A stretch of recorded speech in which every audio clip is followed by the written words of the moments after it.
कल अलकनंदा नदी में अचानक पानी बढ़ने से रेस्क्यू ऑपरेशन में थोड़ी रुकावट आई थी, लेकिन रात से रेस्क्यू ऑपरेशन अब तक जारी है।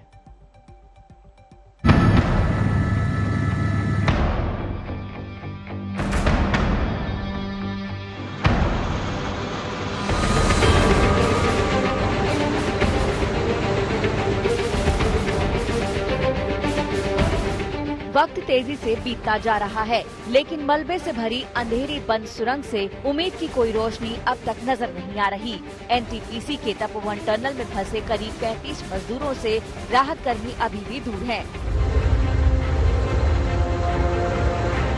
मलबा सूखने से बुधवार शाम से टनल की सफाई के काम में तेजी आई थी, लेकिन गुरुवार दोपहर अचानक अफरा तफरी मच गई, क्योंकि टनल के किनारे किनारे बह रही अलकनंदा नदी का जलस्तर बढ़ना शुरू हो गया।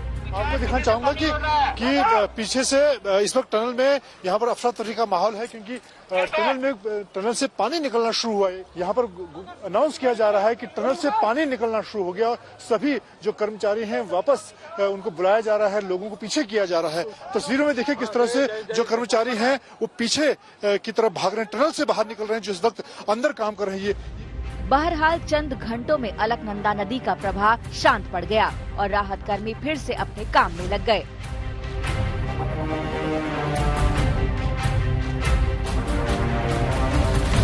टनल से मजदूरों को निकालने का काम दो स्तर पर चल रहा था।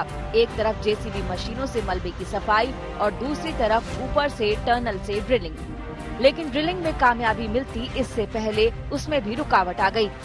शुरू में स्पीड अच्छा था, लेकिन बाद में शायद थोड़ा वो लिक्विड ही हो गया, तो मग जितना हम क्लियर कर रहे हैं उतना अंदर से ज्यादा आता जा रहा है। तो अभी हम एग्जैक्ट कितना है मेजर करना पड़ेगा, लेकिन हम अभी उस पॉइंट पर पहुंच गए थे जहां पर नीचे एसएफटी टनल था और उसमें उम्मीद थी, तो हमने एक प्रयास किया कि शायद हम वहां पर तक पहुंच पाए।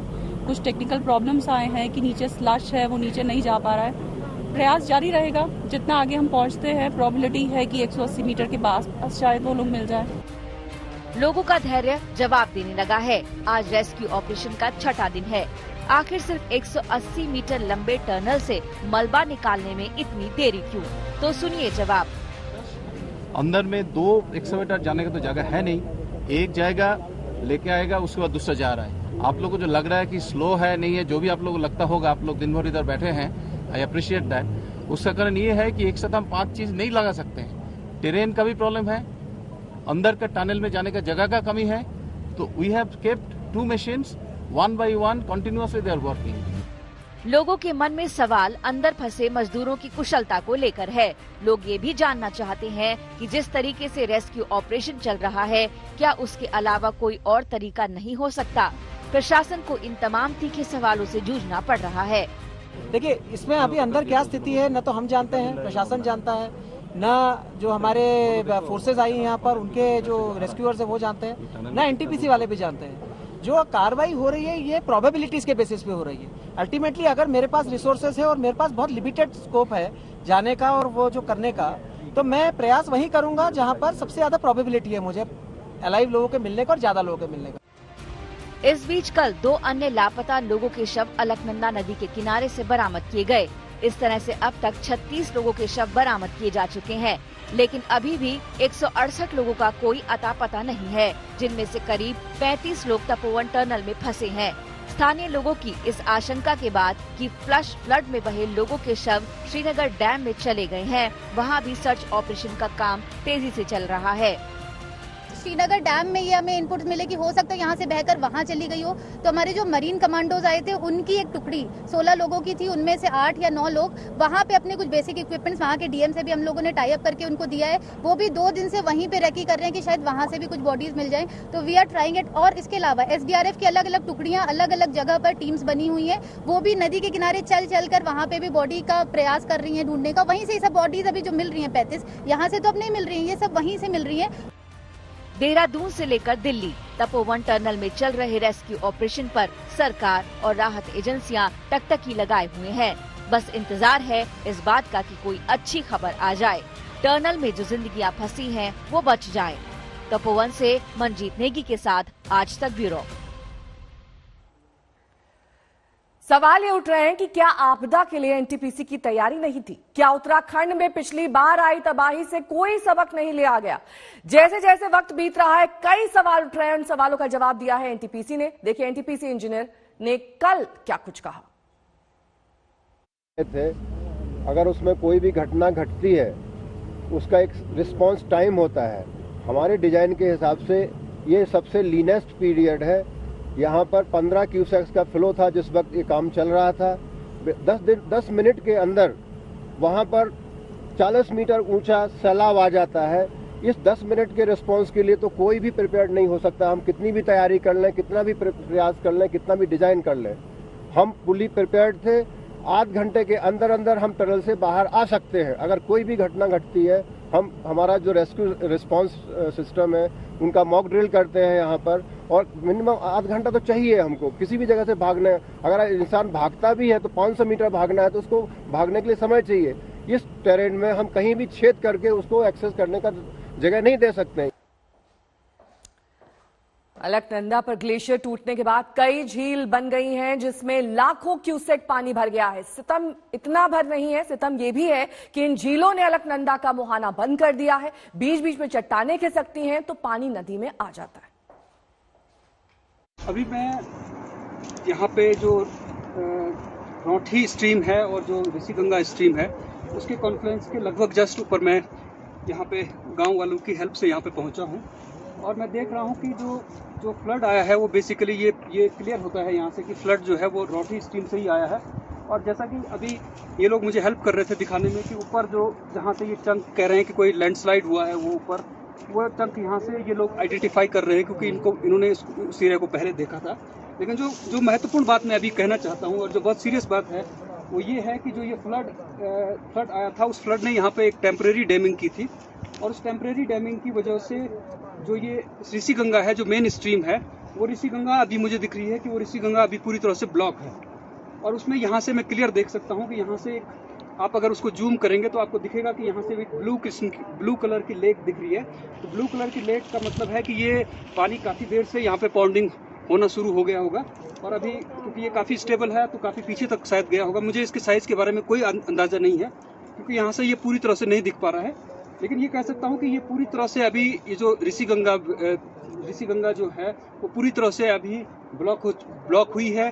और इन फ्यूचर मुझे नहीं पता कि कब तक, लेकिन इसमें ये ब्रीच भी होगी, ये दोबारा से टूटेगा और इसमें से फ्लड आ सकता है। तो इसको जो रेस्क्यू काम नीचे हो रहा है वो रेस्क्यू काम इससे प्रभावित भी हो सकता है, और जो लोग रेस्क्यू कर रहे हैं उनको इससे नुकसान भी हो सकता है। तो इसलिए मैं कोशिश करूँगा कि ये जो सूचना है वो एडमिनिस्ट्रेशन तक पहुँचे और वो लोग यहाँ का एक इमीडिएट हेली सर्वे करें ताकि इस लेक का जो साइज है वो साइज वो करेक्ट साइज जो है इस लेक का वो निर्धारित करने की कोशिश करें, वो देखने की कोशिश करें कि कितनी बड़ी ये लेक है।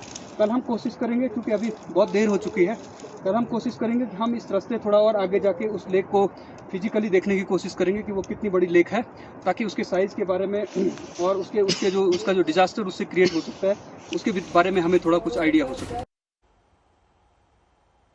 तपोवन टनल में रेस्क्यू ऑपरेशन के अलावा किसी बात की चर्चा है तो वो है पश्चिम बंगाल का सियासी संग्राम, जो इस वक्त देश की सबसे अहम खबर भी बना हुआ है। दो अहम शख्सियत कल इंडिया टुडे कॉन्क्लेव ईस्ट के मंच पर थी। जी हां, गृह मंत्री अमित शाह और सीएम ममता बनर्जी दोनों तमाम मुद्दों पर खुलकर बात कर रहे थे। सवाल जय श्री राम के नारे पर भी हो रहे थे और उस पर हुए बवाल पर भी। देखिए, हमने बोला हर धर्म का अपन अपन का राय है, इसको हम इज्जत करते हैं, लेकिन हम जब फेस्टिवल करते हैं ये यूनिवर्सल होता है। Religion is personal and festival is universal. तो इसी के लिए ये बात ठीक नहीं है। और जय श्री राम वो कहते हैं, हम तो जय सियाराम कहते हैं। जय सियाराम मीन्स सीता एंड राम। अब पहले तो देखो क्या कौन झूठा बोलता है कौन सच बोलता है। आप लोग जो झूठा बोलता है उसका साथ कौवा बोले, क्या वो है ना, कौवा बोले, बोलो झूठ बोले कौवा काटे, वही होता है। छुपा रुस्तम का माफिक कुछ बोल के चला जाता है, आप लोग वही कौवा का माफिक छूटते हैं, देखते नहीं है क्या बोलता है क्या बोलता नहीं है। अब दीदी नहीं है बोलने में मुझे दिक्कत नहीं है, चिढ़ेगी नहीं। टीवी पर मुझे तो मालूम देखेंगे। नहीं है वो जय श्री राम के नाम से क्यों चिढ़ती है इतना। और जय श्री राम ये कोई इसको धार्मिक नारे के रूप में इंटरप्रेट करने का प्रयास जो तृणमूल कांग्रेस कर रही है वो गलत है। अगर ये धार्मिक नारा होता तो मैं बंगाल की जनता की नस नस को जानता हूं, कभी स्वीकृति ना आती। जय श्री राम प्रतीक है एपिसमेंट के खिलाफ का, तुष्टीकरण के खिलाफ का। अगर आपको बंगाल के अंदर दुर्गा पूजा निकालने के लिए हाईकोर्ट के द्वार खटखटाने पड़ेंगे, बच्चे वसंत पंचमी के दिन सरस्वती पूजा नहीं कर पाएंगे, रामनवमी के दिन आप शोभा यात्रा नहीं निकाल पाए। कहां जी रहे हैं हम, किस स्थिति में पहुंचा दिया। और ये जय श्री राम का नारा जो आक्रोश के साथ सुनाई पड़ता है, वो आक्रोश ममता बनर्जी की सरकार की तुष्टीकरण की, एपीसमेंट की, वोट बैंक की राजनीति की जो इंतहा हो गई है, लिमिट आ गई है, इसके खिलाफ। अमित शाह और ममता बनर्जी का ये पूरा इंटरव्यू आप आज तक पर देख सकते हैं। अमित शाह का इंटरव्यू आपसे थोड़ी देर बाद सुबह 10 बजे और ममता बनर्जी का इंटरव्यू दिन के 12 बजे आप देख पाएंगे।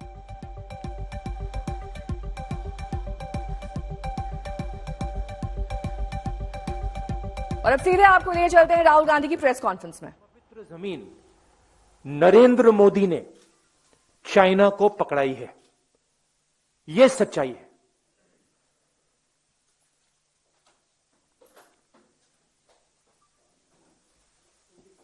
हिंदी हिंदुस्तान की सरकार की निगोशिएटिंग पोजीशन चाइना के साथ स्टेटस को एंटी 2020 अप्रैल 2020, उसको सरकार भूल गई, उसको छोड़ दिया, उसको फेंक दिया। चाइना के सामने नरेंद्र मोदी ने अपना सिर झुका दिया, मत्था टेक दिया। हमारी जमीन फिंगर 4 तक है। नरेंद्र मोदी ने फिंगर 3 से फिंगर 4 की जमीन जो हिंदुस्तान की पवित्र जमीन है वो चाइना को पकड़ा दी है। यह पहली बात है। दूसरी बात, जो स्ट्रेटेजिक एरिया है डेप्सांग प्लेन्स का, जहां चाइना अंदर आया है, उसके बारे में एक शब्द नहीं बोला डिफेंस मिनिस्टर ने। वहां बैठे हुए हैं।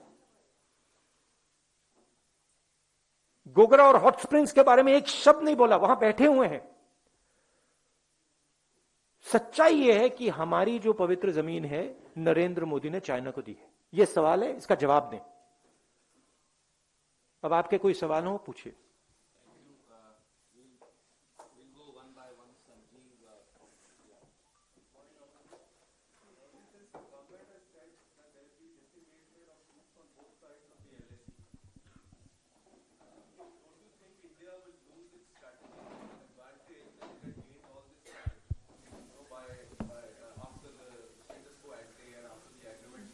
Look, let's get it straight.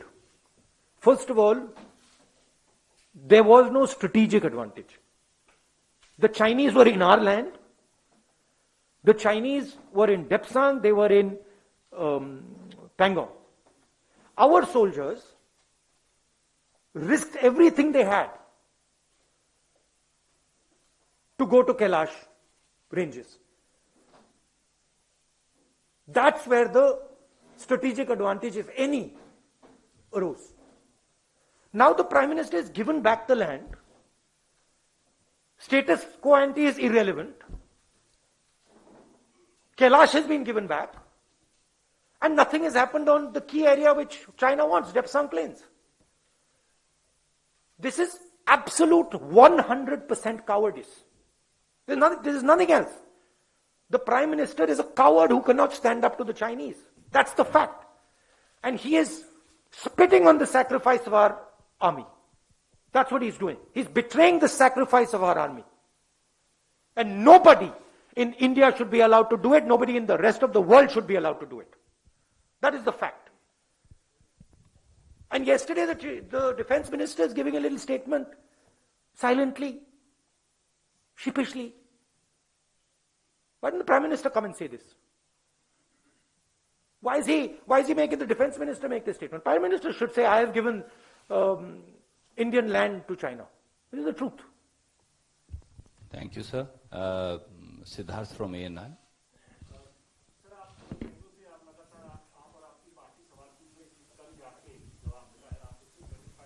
नहीं सॉरी, आप किस पे जवाब पूछ रहे हैं? मैं अभी जो बोला हूं, आपको लगता है सवाल मिला मुझे? देखिए, सवाल यह है, हिंदुस्तान की जमीन है, नरेंद्र मोदी ने हिंदुस्तान की जमीन चाइना को दी है, ये सवाल है।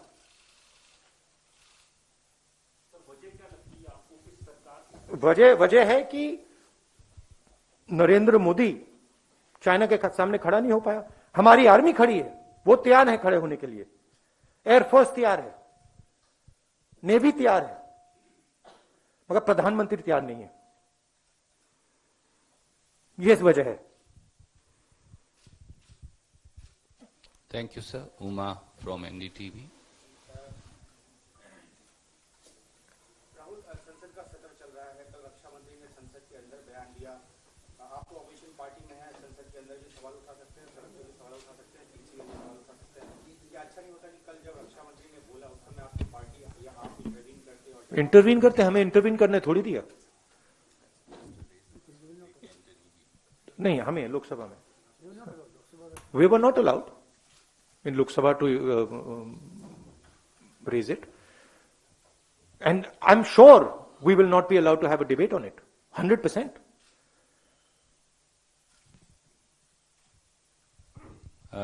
Arun from TV18. Rahul ji, रक्षा मंत्री ने जब अपना बयान दिया दोनों सदनों में, तो उन्होंने सिर्फ फॉरवर्ड एरिया से डिसएंगेजमेंट की बात करी। उन्होंने ये स्वीकार किया कि पैंगोंग त्सो लेक में जो पेट्रोलिंग को लेकर के और अन्य गतिविधियों को लेकर के अभी कोई समझौता नहीं हुआ, बहुत ही ऐसे इश्यूज हैं जो अनरिजॉल्व हैं अभी भी। इसका मतलब है कि बहुत ही पार्शियल सक्सेस मिली है। अगर बातचीत नहीं, सक्सेस का मतलब क्या? डिसएंगेजमेट थोड़ा बहुत कम से कम एक दूसरे से पीछे गए। मैं आपके घर आया और आपने डिसएंगेजमेंट किया, आपने मुझे लिविंग रूम पकड़ा दिया, बेडरूम पकड़ा दिया और आपके सफलता हो गई? कमाल की बात कर रहे हो। घर हमारा है, सफलता किस बात की? सफलता इस बात की हो सकती है कि प्रधानमंत्री जी चाइना के सामने झुक गए, वो सफलता है चाइना की, हिंदुस्तान की नहीं। बट वो हमारे घर के अंदर आए हैं, पूरी दुनिया कह रही है कि चाइना हमारे घर के अंदर आए हैं और हमने उनको अपना घर दे दिया। मेन चीज देखिए, पेट्रोलिंग की बात नहीं है, मेन चीज है कि हमारी जो भारत माता है वो फिंगर 4 तक थी। अब भारत माता का एक टुकड़ा चाइना के पास है और नरेंद्र मोदी ने भारत माता का टुकड़ा चाइना को पकड़ा दिया है। ये रियलिटी है। राहुल गांधी की अब बात करेंगे। किसान मुद्दे पर कांग्रेस खुलकर मोदी सरकार के खिलाफ मोर्चा साधने में लगी हुई है। राहुल गांधी 2 दिन के दौरे पर राजस्थान में किसानों के बीच होंगे। कई जिलों में वो किसान सभाओं में शिरकत करेंगे। उधर किसान मोर्चे ने भी पीएम मोदी के संसद में भाषण का जिक्र किया और कई बातों पर ऐतराज जताया।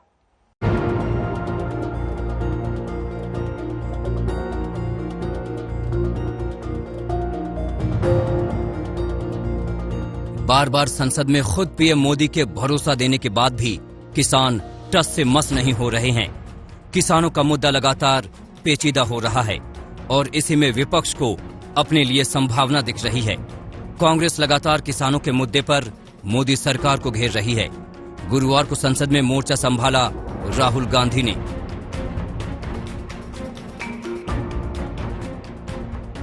आप सोचते हो कि हिंदुस्तान के किसान को, मजदूर को, छोटे दुकानदार को अपने पैसे से, अपने धन से परे कर सकते हो? ये आप सोचते हो? आप ये सोचते हो? आप लिख के ले लो मुझसे, किसान 1 इंच पीछे नहीं हटने वाला है। किसान आपको हटा देगा, मजदूर आपको हटा देगा, छोटा दुकानदार आपको हटा देगा, मगर वो पीछे 1 इंच नहीं हटने वाला। राहुल गांधी किसानों के मुद्दे पर अब सड़क पर भी उतर रहे हैं। आज 2 दिन तक वो राजस्थान में किसानों के बीच होंगे। आज राहुल हनुमानगढ़ और श्री गंगानगर में होंगे। यहाँ वो किसान प्रदर्शनों में हिस्सा लेंगे। पीलीबंगा में राहुल किसान सभा को संबोधित करेंगे। राहुल की दूसरी किसान सभा पदमपुर में होगी। राजस्थान में किसान आज टोल प्लाजा को भी फ्री करेंगे। इधर दिल्ली में किसान मोर्चा भी आंदोलन को लेकर सरकार को घेरने की हर मुमकिन कोशिश कर रहा है। पीएम का एक बयान किसान संयुक्त मोर्चा को रास नहीं आया। पहले वो बयान सुन लीजिए। मैं हैरान हूं, पहली बार एक नया तर्क आया इस सदन में कि भाई हमने मांगा नहीं था तो दिया क्यों? हमने मांगा नहीं तो दिया क्यों? पहली बात है कि लेना न लेना आपकी मर्जी है, किसी ने किसी के गले मड़ा नहीं है, ऑप्शनल है, एक व्यवस्था है और देश बहुत बड़ा है। हिंदुस्तान के कुछ कोनों में इसका लाभ होगा, हो सकता है किसी एक आध कोने में न भी हो, लेकिन ये कंपलसरी नहीं है और इसलिए मांगा और दिए का मतलब नहीं होता है। इस बयान की आलोचना करते हुए किसान संयुक्त मोर्चा ने बयान में कहा कि ये साबित हो गया कि किसानों ने इन कानूनों की मांग नहीं की थी। सड़क से संसद तक कृषि कानूनों पर घमासान जारी है, लेकिन रास्ता निकलता नहीं दिखता। आज तक ब्यूरो। गुरुवार को लोकसभा में कांग्रेस सांसद राहुल गांधी बोलने के लिए खड़े हुए। सदन में तब बजट पर चर्चा होनी थी। राहुल गांधी सिर्फ किसानों के मुद्दे पर बोले। हंगामा हुआ, लेकिन इससे बड़ा विवाद तब हुआ जब राहुल गांधी ने मृतक किसानों के लिए सदन में बिना स्पीकर से इजाजत लिए 2 मिनट का मौन रखवा दिया। बीजेपी सांसद शेम शेम के नारे लगाते रहे। राहुल गांधी जी गुरुवार शाम 5:21 पर लोकसभा में राहुल गांधी खड़े होते हैं। प्रधानमंत्री जी ने अपने भाषण में विपक्ष के बारे में बोला था कि विपक्ष आंदोलन की बात कर रहा है, मगर जो कृषि कानून है उनके कंटेंट के बारे में और उनके इंटेंट के बारे में विपक्ष नहीं बोल रहा है। तो मैंने सोचा आज प्रधानमंत्री जी को खुश करें और जो 3 किसान के बिल हैं, खेती के बिल हैं, उनके कंटेंट का और इंटेंट का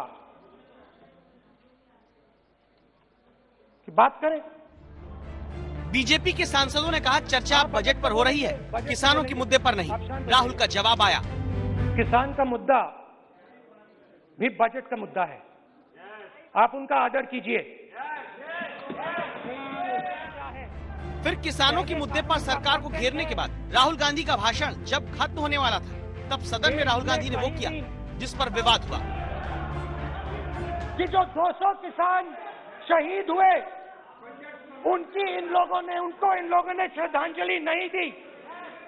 मैं सब सांसदों से कहना चाहता हूं, मैं अपने भाषण के बाद 2 मिनट शहीदों के लिए मौन रहूंगा। आप मेरे साथ खड़े हो जाइए। धन्यवाद। फिर राहुल गांधी ने साथी सांसदों को हाथ से इशारा किया। राहुल के साथ कांग्रेस के बाकी सांसद खड़े हो गए। लोकसभा अध्यक्ष देख रहे थे। बीजेपी की तरफ से हंगामे की आवाज आती सुनाई दी। एक मिनट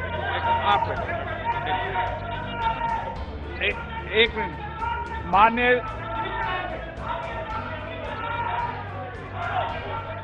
श्रद्धांजलि की बात तो राहुल ने 2 मिनट की कही थी, लेकिन 30 सेकंड बाद उनकी मौन श्रद्धांजलि खत्म हो गई और तब लोकसभा अध्यक्ष ओम बिरला ने कहा, माननीय सदस्य, इस सदन को चलाने की जिम्मेदारी आपने मुझे दी है और कोई भी माननीय सदस्य कहेगा मैं आज उत्तराखंड के मरे लोगों पर श्रद्धांजलि अर्पित करता हूं, कोई कहेगा कि मैं आज बॉर्डर पर मरे श्रद्धांजलि अर्पित करूं, ये जिम्मेदारी आपने मुझे दी है। आप वरिष्ठ सदस्य हैं, आप सबने मुझे इस अध्यक्ष की जिम्मेदारी दी है।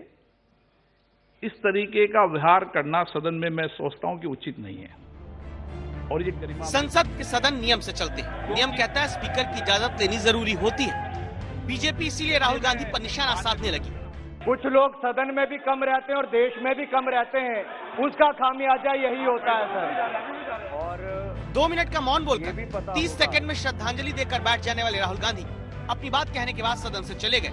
जैसे प्रधानमंत्री के बोलने के दौरान सेंट्रल हॉल में जाकर बाकी सांसदों के साथ कॉफी पीने लगे थे। आनंद पटेल, दिल्ली आज तक। दिल्ली के मंगोलपुरी में बुधवार रात रिंकू शर्मा नामक एक युवक की हत्या कर दी गई। हत्या के बाद मंगोलपुरी पुलिस ने 4 आरोपियों को गिरफ्तार किया, लेकिन यह मामला अब सियासी और धार्मिक रंग लेने लगा है। रिंकू शर्मा बीजेपी और संघ से जुड़ा था, लिहाजा बीजेपी और इससे जुड़े लोग और संगठन इस विवाद में कूद पड़े हैं। हर मुद्दे पर मुखर रहने वाली कंगना रनौत ने भी ट्वीट कर दिया है। कंगना ने कहा, sorry we failed you, #justice for Rinku Sharma. BJP प्रवक्ता संबित पात्रा ने भी इस पर ट्वीट किया। ट्वीट में लिखा है, रिंकू शर्मा जय श्री राम। रिंकू शर्मा हत्याकांड अब सियासी और मजहबी रंग लेने लगा है।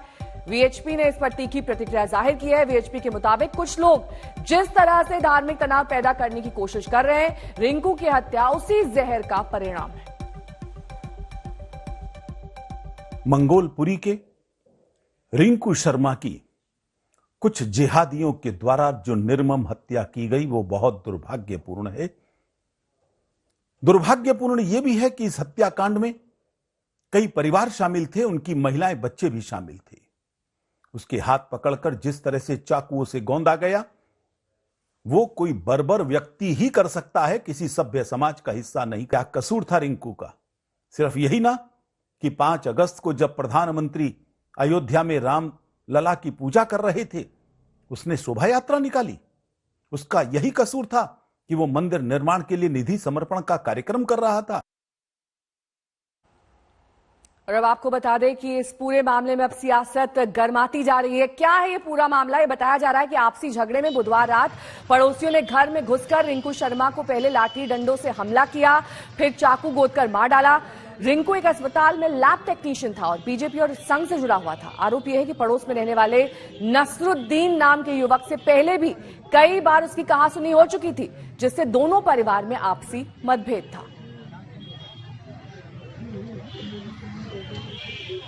कल रात को मंगोलपुरी थाने के इलाके में एक बर्थडे पार्टी के दौरान कुछ लड़कों के बीच में आपस में लड़ाई झगड़ा हुआ और उस लड़ाई झगड़े के दौरान कुछ लड़कों ने एक जो रिंकू नाम का लड़का है उसको चाकू मार दिया था। तो इसमें 4 लड़कों के नाम शामिल आए थे। चारों को हमने अरेस्ट कर लिया है और आगे की कार्रवाई हम कर रहे हैं। ये रात में भैया को मारने सारे डंडे वगैरह लेके आए थे। रात में इन्होंने पहले भैया को डंडों से मारा, हमें भी मारा, मम्मी पापा तक को मारा मेरे, और फिर भैया को बाद में इन्होंने बाहर निकाल के चाकू मार दिया।